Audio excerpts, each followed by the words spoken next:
Thomas Green here with Ethical Marketing Service. On the podcast today, we have Phil Better. Phil, welcome. Thank you very much, Thomas. It's a great pleasure to be here. It is my pleasure. Would you like to take a moment and tell the audience a little bit about yourself and what you do? Certainly. My name is Phil Better. I am the host of two podcasts, the Invest in Yourself, the Digital Entrepreneur podcast, as well as the Phil Better Show. I also produce 4 other podcasts. I produce Money Grows on Trees, The Real Boys, Eargasm Productions. They have multiple sets of podcasts, as well as I'm working one currently for Intuition Eating for a psychologist. I'm a podcast producer. I help people make podcasts and businesses create podcasts to help grow their business. That is a lot of podcasts. And Yep. if you are happy to, we discussed previously, today is the case for podcasts for a business. So you have your typical business, and let's say they don't currently have a podcast. Our conversation or discussion is going to be around perhaps why they should, or maybe why they shouldn't. So I'm going to throw a few easy questions and a few difficult questions at you and see how they go. Does that sound good? Sounds perfect. I'm looking forward to it. Well, do you want to start with your case as to why a business should have a podcast? So the reason a business should have a podcast is simply it is the cheapest form of advertising you can have on the internet. Monthly, depending on where you want to host, if you host on your website or if you use a podcast host, it can run you anywhere from $50 a month, and you have advertising for free. You can describe your products, you can interview people, you can create brand authority, and you can create warm leads. So if you have a potential client and they're kind of hesitant, you can go, look, here are some episodes that I talked with clients similar to you, or situations that are similar to what you're asking for. You can listen to it, and if you enjoyed what I said, then we can move forward. So it's the networking of the future. It's pretty much having your own radio station / ads playing 24/7, 7 days a week, and it doesn't cost you anything more than hosting. So in that particular instance, what I thought of was it saves you having the same conversation over and over again. So at very least, you could say it's from a cost saving point of view, I think it's a good activity to do. Oh yeah. There's so much saving of time, money, energy, and headaches with a podcast. Like, yes, getting the podcast up and running, there is some headaches because you have to learn your format, you have to learn the editing and all that. But that's why there's people like myself who will handle all that, and you just have to provide the content and we'll take care of the back end. So again, you have that time saving process because you don't have to spend like 3 hours editing a podcast, setting it up, getting the artwork, getting the show notes and all that, because everybody doesn't know that's where the real work for podcasts comes. It's the back end, the behind the scenes. This right here, this is the easiest part of a podcast. Sitting, talking with someone, or even just, doing a 10-minute talk about what your product is. That's super easy. And then you have to edit it and make it sound like it's 100% good audio quality versus, some amateur in his basement listening. And I'm pretty sure, Thomas, you would agree that having a podcast can sometimes take like an hour to edit to get it perfect. And if you're looking for sound bites or, that perfect clip to show to social media, that just takes a whole time if you're not writing it down in your books when you're recording the editing. And by having someone there to do it for you and help you guide along the way, it's invaluable. Well, I was going to say an hour might be a bit optimistic, but I don't know whether that's well, it depends. And depends on how good your editing software is and that. But yeah, it can minimum an hour. I've had podcast I've edited for like 3 hours, and it was like a 30-minute podcast. And I was like, oh my God, I can't do this anymore. So I've outsourced that. Editing for me, for my podcast, I've outsourced because it's just easier for me. But for my clients' podcast, I do all the editing because I want to give them 100% the best service I can. So this is something I'm not 100% clear on, so maybe you might be able to shed some light on it. At least I've seen some articles anyway, which say that although the popularity of podcasts have exploded, it's still only a minority of people who are doing well. So, well, what about the stats on podcasts? So when it comes to businesses and podcast, your stats don't really matter. When it's an individual trying to build their brand, trying to become the next Joe Rogan or something like that, that's where you have the issues of stats coming in.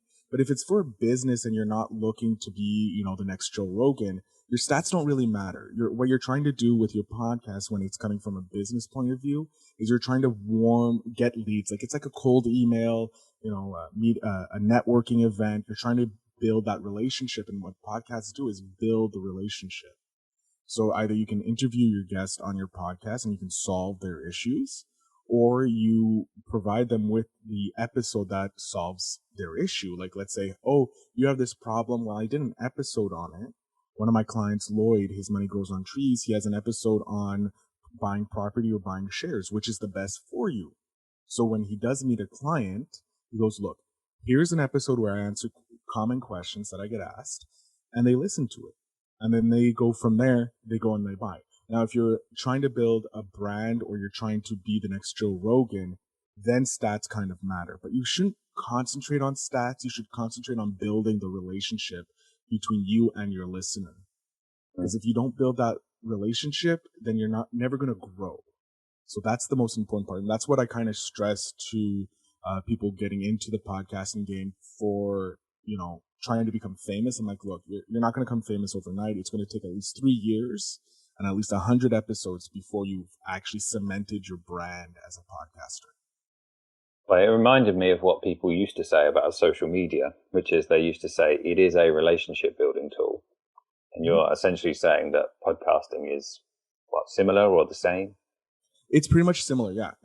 Because we're here listening to your podcast, or like if I'm listening to your podcast, Thomas, it's like, okay, Thomas knows what he knows about marketing. He's ethical. He's all these. So then I'm more trusting of you when you give me advice. And when I come to you to purchase your product or your service, I'm open to it because I've listened to your podcast. I've developed this relationship with you, even though I've never spoken with you.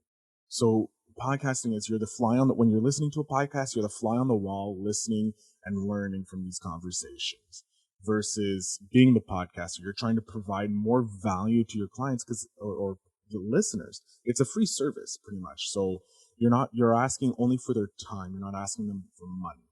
So you have to build that relationship, and then you can pivot into either selling something or, having them as a client.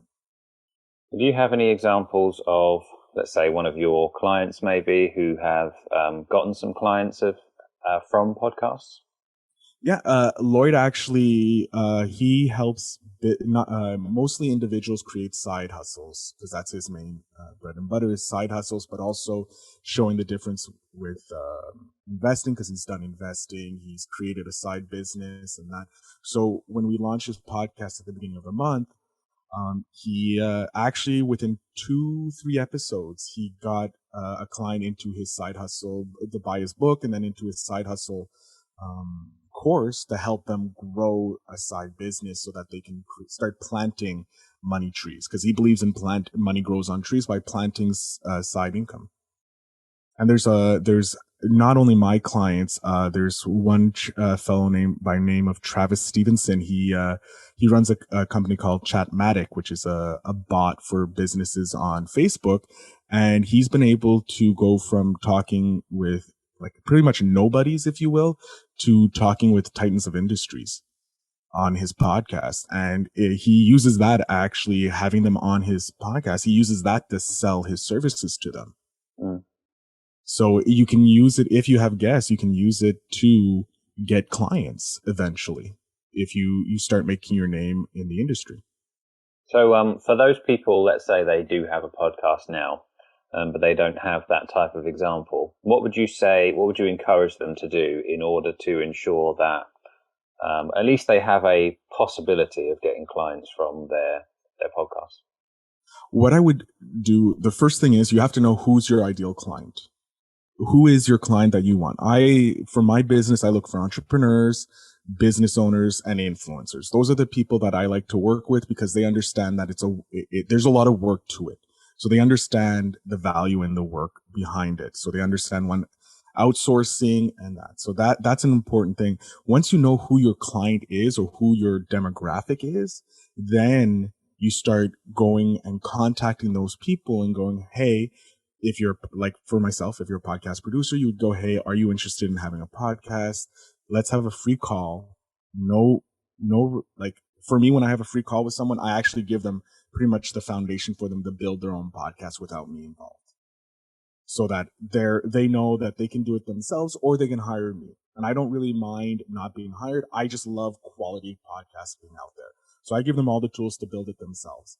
If you're not a business owner, but you're just a hobby podcaster and you're looking for creating wealth from it, you can then pivot because you've done thousands of episodes or hundreds of episodes. You already know the secrets to building a proper podcast, whether you have 10 billion downloads or you're only getting 1,000 downloads a year.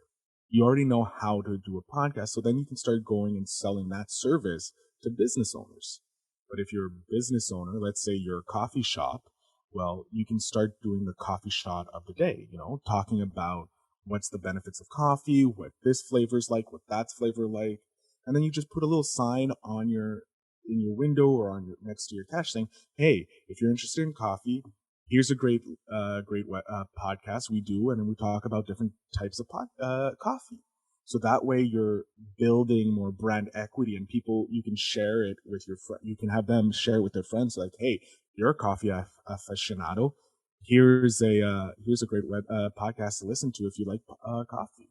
It's all choosing how you want to deliver your message to your client. Just like if you're doing ads on Facebook, doing ads on Instagram, you have to craft the perfect message. And with podcasting, you have that ability. You can talk nearly about anything and you'll be amazed.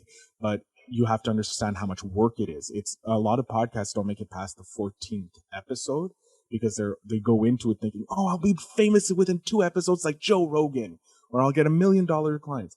It took me 2 seasons to get my first client signed, sealed, and delivered. And now it's just rolling because I have that client and I'm going to the next client and I refined my sales pitch and they can listen to my episodes to see, oh, this guy actually knows what he's talking about. It took me my first podcast, The Phil Better Show, which I thought was going to be like the Joe Rogan. So I went in thinking, oh, I'll do like 5 episodes. I'll be a millionaire within weeks. 110 episodes later, I think I burnt out. And 2020 didn't help either, right? And at the end of 2020, I started the Invest in Yourself, the Digital Entrepreneur podcast. And I was like, this is a podcast because I want to learn how to be an entrepreneur. I want to quit my 9 to 5. I want to do this full time. So I started interviewing entrepreneurs. And then I learned like most of them don't have a podcast, but they're interested in podcasting. So I'm like, okay, let's see how I can help them. So I started giving free advice on the show or after the show where I would talk with them and they're like, hey, I've always been interested. Can you help me? And so I would give them the free tips and like, oh, thanks so much. And they would run with it. And then after a while, I'm like, wow, I have a whole bunch of knowledge. Why am I not monetizing this? So now I offer the podcast production to my client, to guests or even to people on the internet. I'm like, hey, or on Facebook and that when they're asking questions, I'm like, I give value. And then I'm like, hey, if you want, give me a call and we can discuss setting up your podcast for you. I like the story because it focuses on value first and then outcome second. I think a lot of people go with what their outcome is first and they haven't provided any value first. Yeah. So I just wanted to I always believe in value before asking for anything. I feel that growing up, everybody was like, oh, you have to trust me. I know what I'm doing. Trust me. I know what I'm doing. And I'm like, I don't know you from a hole in the wall. Why should I trust you? So when I decided, hey, I'm going to sell my services and that, I'm going to show my value. I'm going to show them I know what I'm doing. I'm going to show them I'm not this random snake oil salesman. Right. So I'm going, here, let's come on my podcast, see how professional it is. You can listen to past episodes and you can see that there's value in it. And so when they come on, they already feel confident enough to trust me by being on my show. And then when they I ask them usually in the beginning before we start recording, I'm like, have you ever been on a podcast? They're like, yes or no. I'm like, have you ever had your own podcast? Yes or no. I'm like, okay, cool. So I already know whether or not they're receptive to being a client of mine by just simply asking, do you have a podcast? Would you ever be considering a podcast? And they're like, yes. I'm like, okay, cool. We'll talk about that later. And so I go in through the podcast. I learn about them. I learn about their pain points they've had in their business. I get to know the potential client, or it's not even a potential client. I get to know this individual who's had this amazing journey. I've been able to talk with the CEO of a startup incubator and accelerator out of France who owns a rugby team. I'm 37. I've never thought I would be able to talk to a guy who owns a rugby team. Like, this is like, I think it out of sounds my like mind. we have also we've got someone in common. Then we've I'm been guessing in the Dom. same universe. Yeah. Yeah, he's a great guy. I really enjoyed talking with him, and I never thought I would be talking with a gentleman like himself discussing digital marketing and his journey.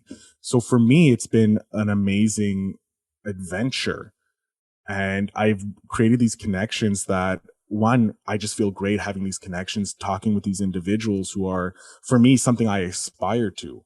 So I get to look up to them. I have their story. So I know, okay, they've hit some marks. I'm like, okay, those are some marks I can aim for on my journey to being, whatever my end goal is, being self-employed.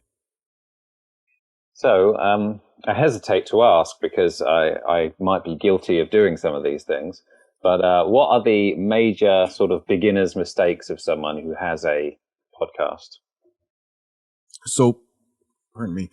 Probably the first mistake is not understanding how much work it is. Like, because everybody's like, oh, you see on like social media and all this, because I'm part of a large number of forums on the internet, on Facebook, on all these places, on Clubhouse that say, oh, podcasting is super easy. It's not. It's probably just as hard as any other form of marketing you're doing. If you're looking at it as a business or if you're looking to grow something, it's time. There's a lot of time you're going to put into it, and you may not see a return for a while, but the return can be exponential. Not spending enough time on your editing, not learning the tools that you have. Those are some of the beginners, and not thinking, oh, I can just use my phone and it's going to be this super quality podcast. No, you should get a proper USB mic. Like, spend a little bit, at least I usually say between $100 to $200 on your mic, a USB mic. Get that. Get a blanket if you want over your head to make sure that you're dampening if you can't, be in a silent place. And those are the two big things. Your audio quality needs to be top notch if you want to be taken serious. So you have I've to. we've touched on one which I haven't done yet, but I would add that I bought about 3 different mics, and all of them have been incompatible. And then I went to I don't know if you know, but the most recent MacBook Pro, they've gotten rid of the USB port. Yeah. So now now I'm even more stuck of what to do. So I've got these like £3 headphones that and then I try and tidy it up in the edit essentially. Well, luckily, what's great about Mac is it was created for the artist, right? The graphic artist and the creative person. So luckily their headphones are really good because they created the iPhone. So like, your headphones are really good. I hear you crystal clear.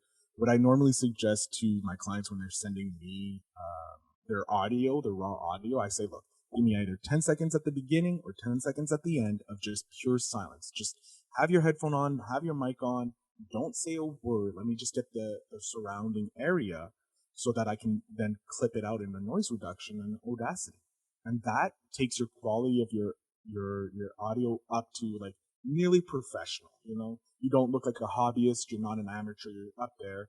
And then it's just learning how not to say the ums and the uhs, and that just comes with practice. And the more you speak, if you're a public speaker, you're already got that down because you're already thinking about that. But if you're just starting, you're going to have the ums and that, and you have to decide, is that something I'm going to take out, or I'm going to leave that for authenticity? Now, if you're trying to build your brand and it's not part of your business, then leave it.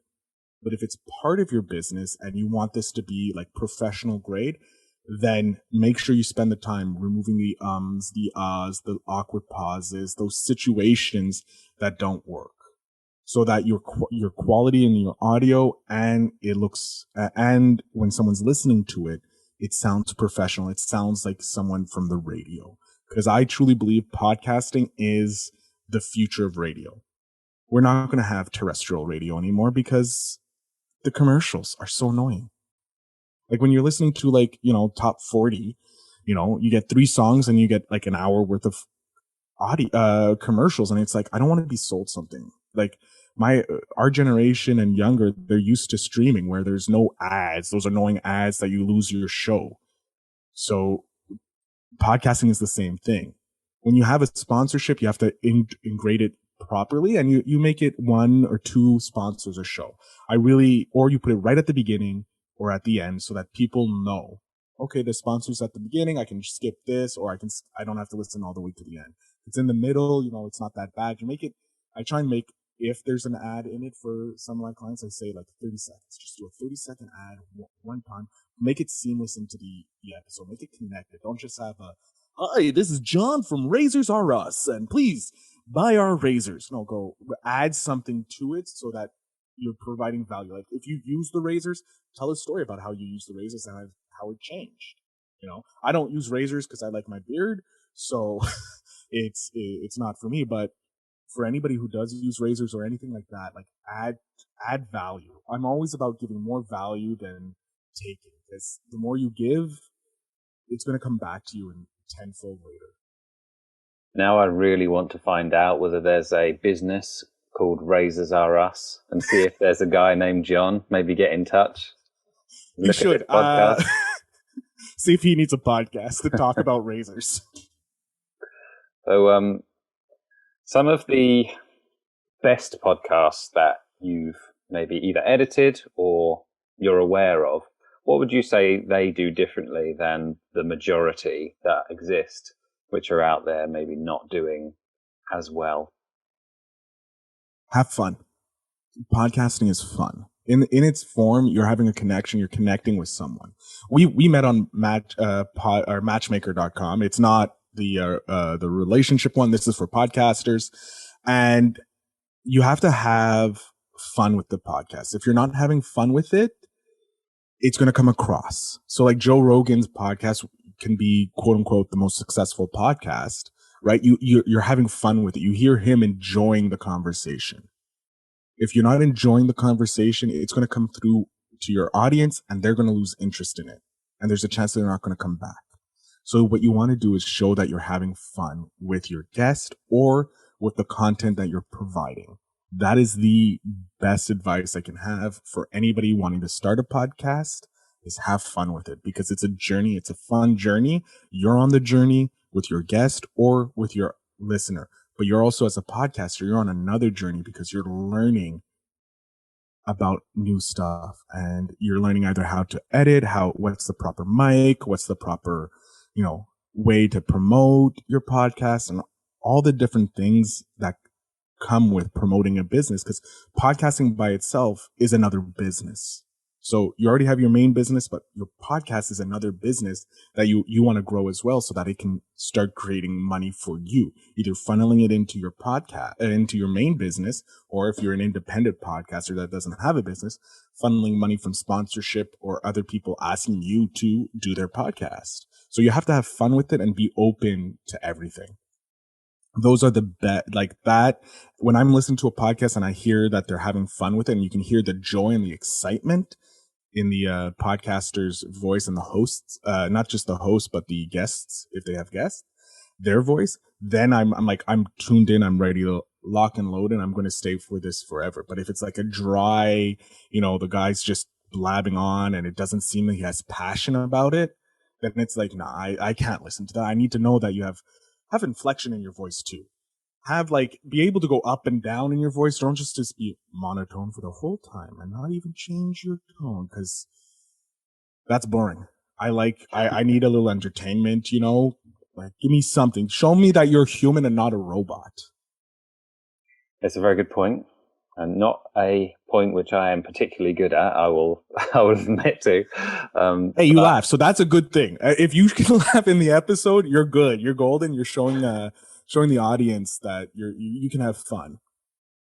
Are you aware of any of the ways to promote a podcast? So there's you referenced advertising, like social media advertising. Mm-hmm. I don't know that I'm that familiar with ways to promote a podcast. So would you be able to go through any of them? Certainly. The number one way is asking people to listen to your podcast. When you run into someone, go, "Hey, do you listen to podcasts?" And they go, "Oh yeah," or "No, what is a podcast?" And you go, "Oh, it's like," whenever I get the "oh yes," I go, "Cool. What kind of podcasts do you listen to?" And they go, "I listen to like the Weekly Planet, or the Ethical Marketer, or this that." And I'm like, "Oh, cool. I have a podcast similar." I go XYZ, my Invest in Yourself or the Feel Better Show, depending on what they talk about. And they're like, "Oh, cool. Mike, you just have to go to the website, investinyourselfpod.com, or search Feel Better Show on any of the podcasters that you listen to, or the podcatchers, sorry." And then they're like, "Okay, cool, thanks, boom." And I leave it like that. And then it grows from there. And I'm like, "Hey, if you enjoy, just let one of your friends know." If you don't feel confident or comfortable asking random people, when you post an episode, tell your audience on your Facebook, on social media, what it is about. Tell them this is the episode title. This is what goes on in the episode. Here's some key points we talk about, and there's much more. Here's the link to listen to it. And then when you post it on your social media, I've only done my personal Facebook page. My Facebook profile page. That's all I've done my podcasting and promoting it. And I've gotten it took me 18 episodes on my new show to hit 1,000 downloads. Now, some people get it within one. If you have already a following, then you hit those numbers even easier. My client Lloyd, he hit 1,000 downloads super early because he has a huge following already from his business of teaching people investing and creating side hustles. So he already had that value group already trusting him. But we did a soft launch before, and I was just going into just different podcast groups that I was part of and just saying, "Hey, produced a podcast for this gentleman named Lloyd. This is what it's about." Like, he talks about planting a money tree, how to properly save, how to invest. And I would just go into different podcast groups and different groups that the subject matter of the podcast would be connected to them. So if he was talking about investing, buying stocks versus buying property, which was his latest episode, I would go into investing groups that I'm part of, and I'd be like, "Hey, this is what he talks about." Boom, boom, boom, boom. And I've been able to track that he gets, like, in 3 groups, he got like 50 downloads. It may not seem like a lot, but that's 50 people that have listened to him, and that may end up becoming clients of his through his programs. So that there's the potential there to funnel. And also, another thing that we're going to start doing is when he's guesting on other podcasts, whether they're smaller or bigger, ask if they don't mind if he boosts their post when they post it on social media from their Facebook page. Most podcasts have a Facebook page, and Facebook's like, "Hey, for $25, you can boost this and get 1,000 other people." Now you have your guest going, "Hey, I don't mind paying that $25. I'll boost your post for you." And it adds value to the podcaster because he's like, "Oh, wow, that's super nice. Not only is this person a guest on my show, but he's willing to invest in my show," which just, as a podcaster, your heart just goes up because it's like, yes, someone actually believes in me. But to the audience, it's even better because the audience then sees, "Oh my God, this person, has the money to boost their thing," because I'm seeing it sponsored, like when someone sees sponsored, oh, they put money behind it. Most people don't understand how, like, Facebook sponsorship and posts and ads and all that work because they're a user of Facebook. They're not using it as a tool, or they're a user of social media. They're not using it as a tool for marketing or brand building. So those are just like two. I never boost my own posts because it's useless, because those are my audience already sees it. It usually targets to my audience already. So I usually suggest boosting if you're a guest on someone else's. Like, If I'm a guest on yours, Tom, I would, since I'm a guest on yours, I'd be like, hey, would you be interested in me boosting a post of yours? And you can be like, yes or no.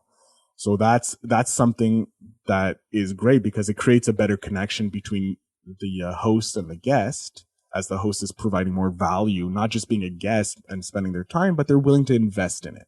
And it all just depends on, as a guest, what you're willing to do, and as a host, you're willing to do. What about the objection of, I really just don't know what to talk about? If you were a typical business and you were like, yeah, I don't know if I could fill up an episode, what would you say to that person? I'll give you exactly what I give my clients. What are the top 5 questions you get asked on a daily basis by your clients, by your colleagues, by your employees, and by your friends and family? Those 5 questions right there with 4 people, you have 20 episodes.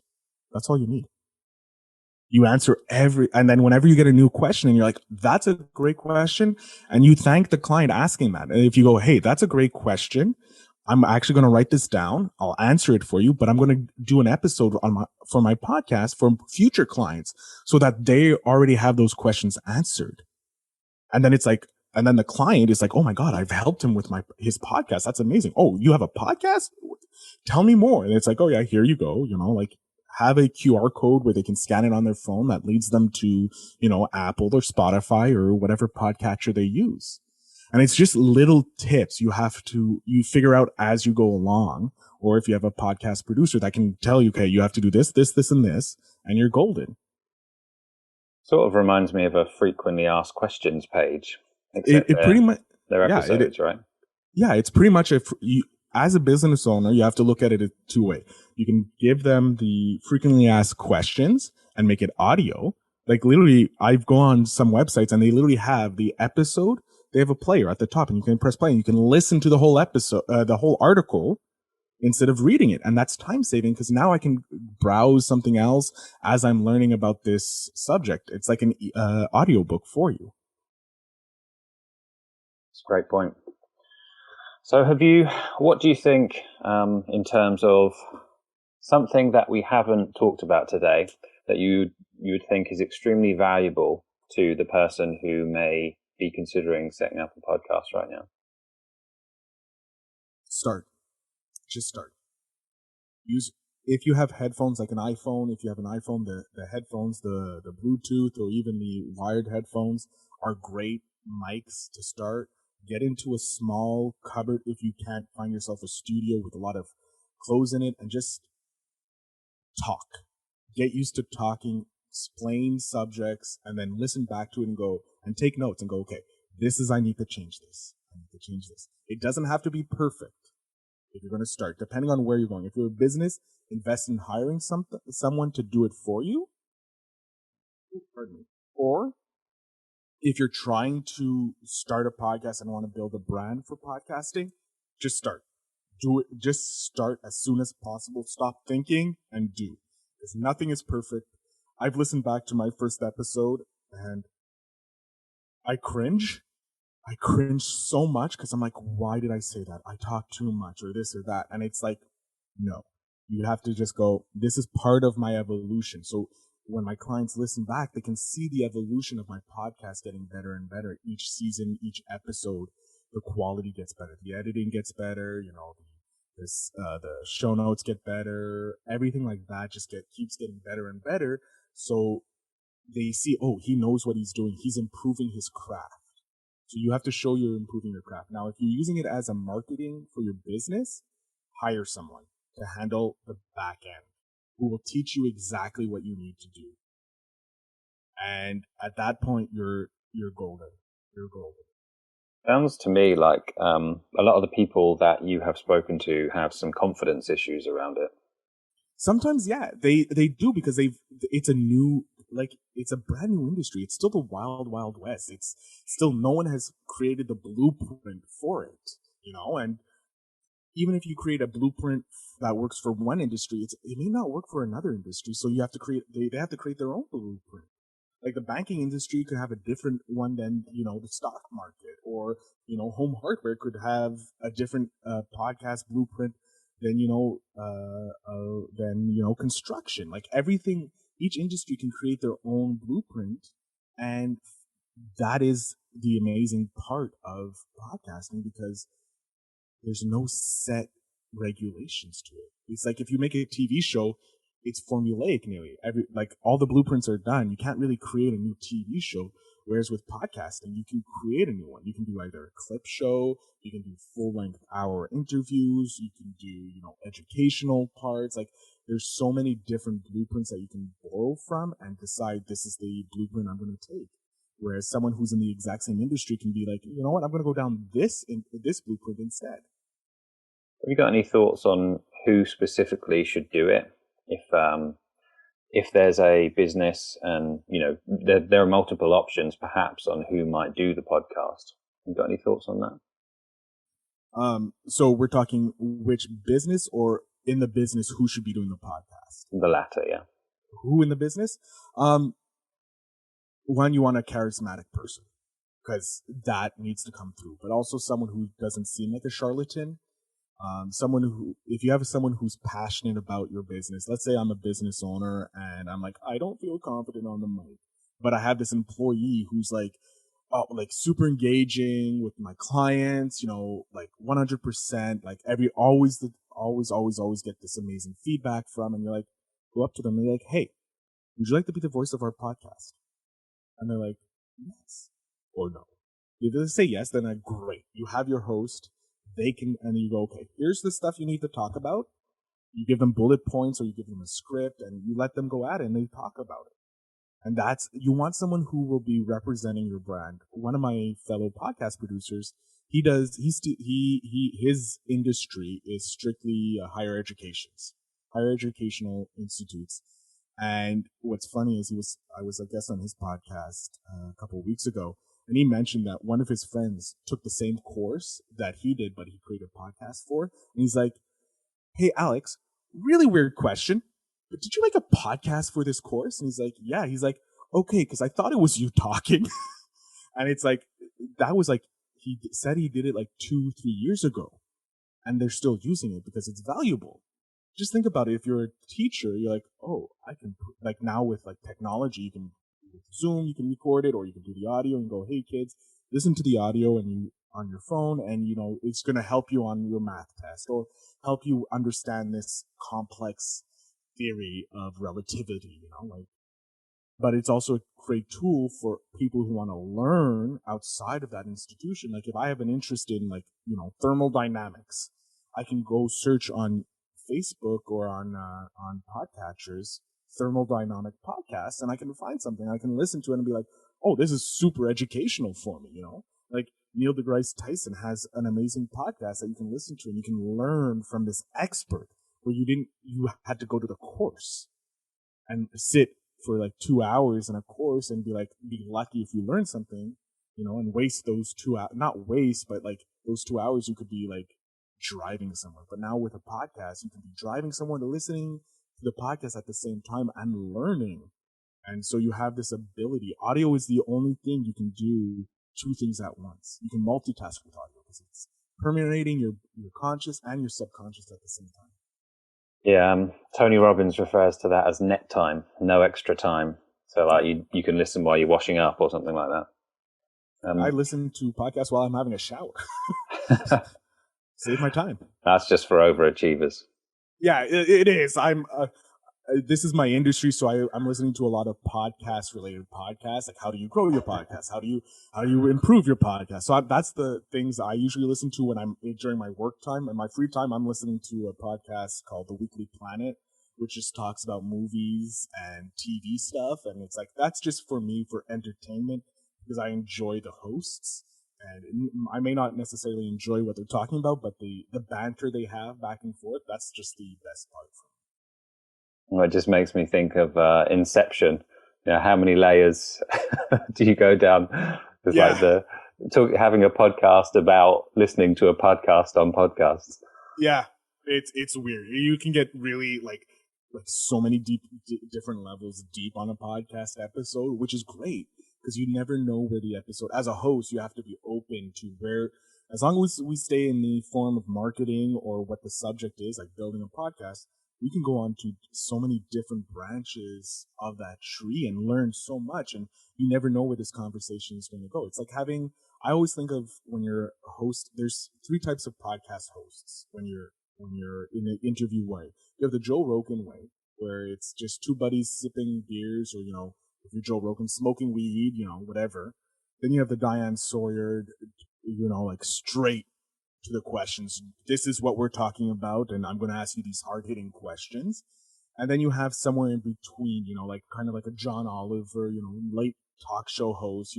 We have the subject, and we're going to talk around this subject, but I'm going to have certain questions for you. Like I would say this is like more of a John Oliver type podcast.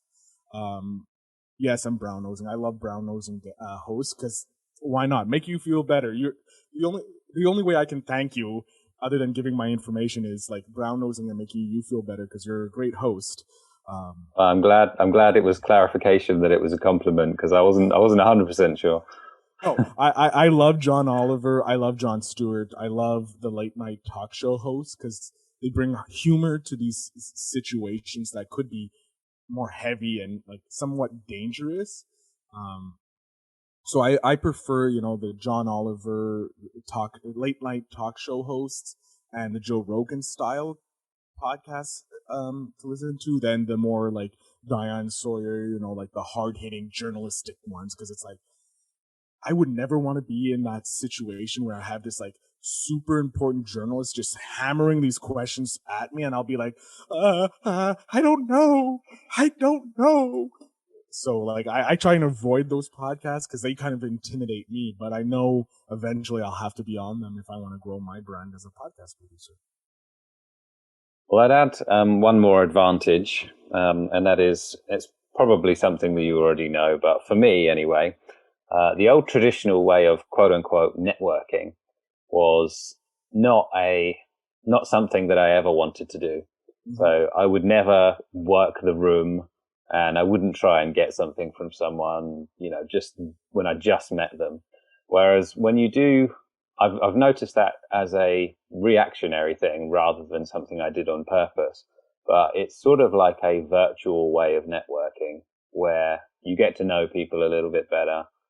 And I don't know, I just find it more effective to do than in-person networking. Yeah, it's, for me, podcasting is taking normal networking times 10 or times 100, whatever multiple you want to do it. Because one, you're reaching out and you're going, hey, do you want to be a guest? Yes or no? And they go, yes. And then it's like, cool, here's the time. You set up the time, you do that, and you're talking, and you end up creating a connection that we would never have met. Because one, you're overseas, and I'm pretty sure you're overseas by your accent, and I'm part of the old colonies.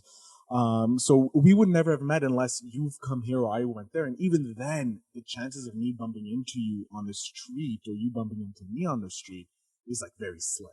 However, through podcasting, here we have me and you, we're talking, we're discussing, and through this, we're creating this connection. Like, I know if I have if you listen to any of my episodes and you're like, hey, I want to listen, I would love to have that introduction with this client or this guest, I'll be like, yeah, sure. And you already have that warm introduction because I know you, and then I know this guest, and this guest found value in my podcast because they came on as a guest. So if I'm suggesting another podcast, boom, I did it with actually a recent guest, a gentleman by the name of Sam Mitchell. He hosts a podcast called Autism Rocks. And now, for me, he's autistic, and he is a badass for me. I'm not sure if we're allowed to swear. Are we allowed to swear? I wouldn't classify that as a swear anyway. Okay, don't worry about it.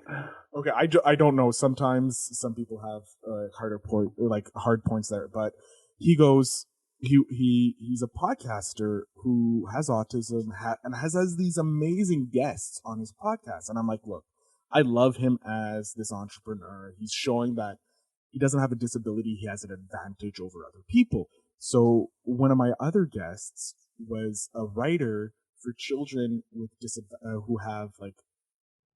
who are different. Like, they either have body dysmorphia, they may be on the spectrum, they have all these differences from normal society. And I reached out to her and I'm like, hey, I'm interviewing this amazing guy. He runs a podcast. He's a senior in high school. He's running a business from his podcast. Would you be interested in having him on your show? And she's like, yes. I'm like, great. So I got in contact with his mother, who's his, agent, if you will. And I'm like, hey, this lady does this. Here's her link to her show. She's a writer. She talks about this. And she's doing a whole month of April about autism awareness. Would you and Sam like to be a guest? And she's like, yes, thank you so much. And so for me, it's like I'm helping create a new network, a new connection there, which only makes, in their eyes, makes me look better, which makes me feel good. But also I'm helping this kid who I admire build his brand, build his podcast, build his business.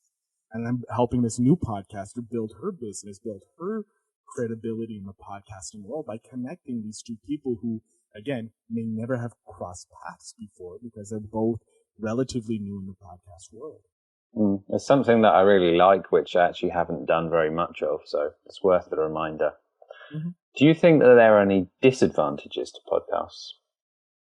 The biggest disadvantage is trying to do it all yourself. That's the thinking you can do it all yourself. Thinking, I can do this. It's easy as 1, 2, 3. I've read hundreds of books on it, or like I've read a couple books on it. Thinking you can do everything yourself is the stupidest thing you can do. You cannot do everything. One lesson I learned from speaking with over 40 entrepreneurs is you can't do it all by yourself. You have to build a team. Focus on what you're good at, and then hire people who can do the other stuff for you. The stuff that you don't enjoy. Like, I despise editing my own voice. Hearing my own voice, just like, I don't understand how other people edit their podcasts and do it themselves, because I'm like, I can't listen to my own voice. I love hearing my voice when I'm talking, but listening back to it, never. I had a day job where I was on the phone and they're like, okay, we're going to listen to one of your calls. I'm like, nah, tell me what I did wrong. Play this exact spot I played wrong. You're only allowed a minute. Like I literally told my coaches, I'm like, I don't want to hear more than a minute of my voice. And they're like, why? I'm like, I despise my voice. And then they went, but you never shut up. I'm like, different things.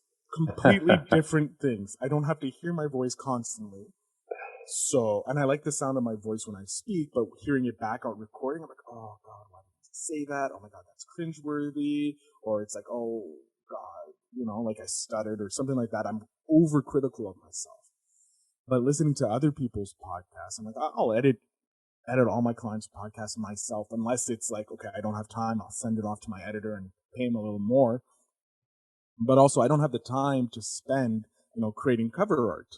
So I go on. I hired someone who handles all cover art, all artistic things. Creating the social media posts for Instagram. That nice little image for me. And I don't care if he has a template and it takes him 2 seconds to do it. He's saving me 2 seconds of my life, because it probably would have took me 20 minutes to do exactly what he was doing. I find the people that I go, okay, you do a great work, I want to hire you. And I hire them and they do the work. If they don't do a great job, I've learned my lesson, I fire them.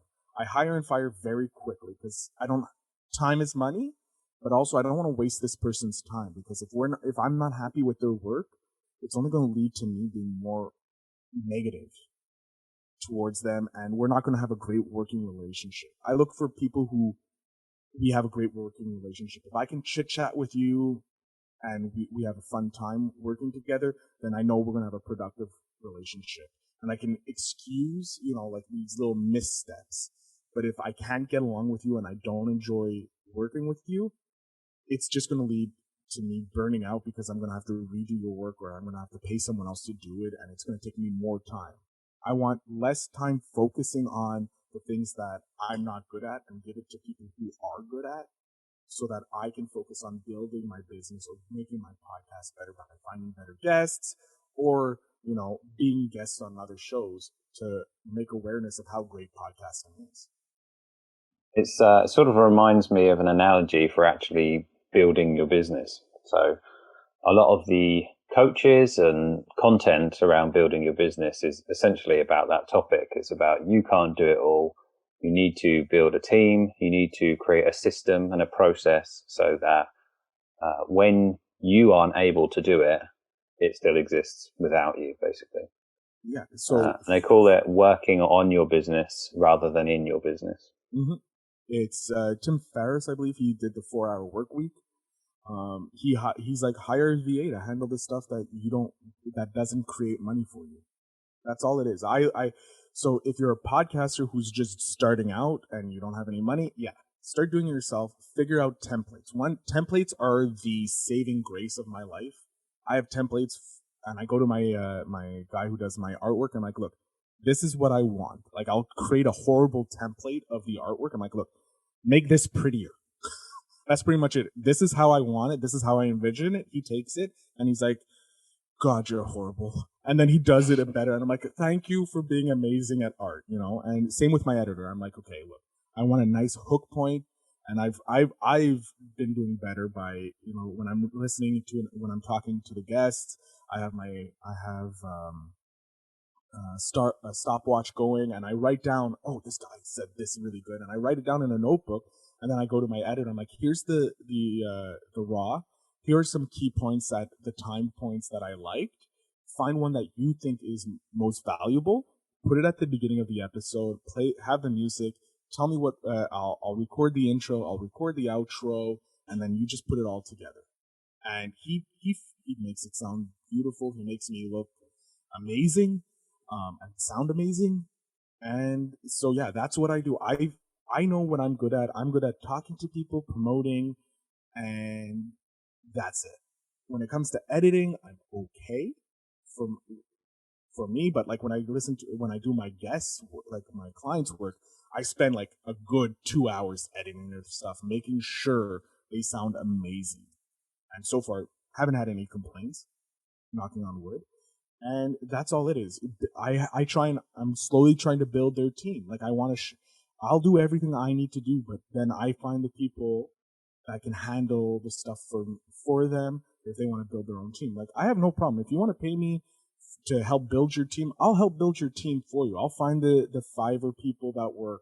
I'll connect. I have a network of podcast editors through my podcast editor. I have a network of artists through my network of creative friends, you know, so I can build your team. You just tell me what you need and I'll build that team for you, get them into place, have the budget. You give me the budget. I'll find the people, connect you with them, and then you can run with it. And you never have to pay me again if you want, or you can pay me to manage your team. Like, what do you need? How can I make this easier for you? And I can help you grow. That's my job as a podcast producer, is to help you grow your podcast better. So with my first client, Lloyd, I was like, look, this is what I need you. Just use Zoom, use a simple USB microphone. He's like, cool. So he did it. He did about 7 episodes with it. Then he went to do some ad space, and he has advertising guys that he uses for his main business. And then he comes back to me and we get on a call, and he's like, why didn't you tell me about the Rodecaster Pro? For those who don't know, the Rodecaster Pro is the pinnacle of a podcast mixer. It's made for podcasters. It's like a studio all-in-one. It has 6 buttons that you can preset with pre-recording, like your intro, your outro, sound things. You can connect 2 phones to it. It does the mix minus for you. You can connect the Skype to it, and it multi-tracks. It's like the beautiful thing of a podcaster's dream, you know. And usually I'm like, it's about all the equipment you need to start a podcast professionally is about $2,000 to get the Rodecaster Pro, get the Rode mic, get the arm, if you will, or your stand, the shock mounts, the pop filter, and all that. You're looking at about $2,000 American, roughly. Like, I'm overestimating, but generally I say it's about 2 G's. And I said to him, I'm like, look, if you came to me to start your podcast, I'm like, okay, you already have to shell out $2,000 plus my fee. You would have been like, thank you very much, goodbye.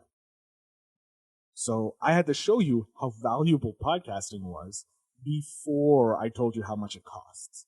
He's like, oh. So now he's out getting the stuff to build his little studio so that he can. It's a process. I already know what it takes, but people entering the world, they don't. So you can't just tell them right off the bat, this is what you need. And they'll be like, no, I'm not going to spend that money unless they have the budget already for it.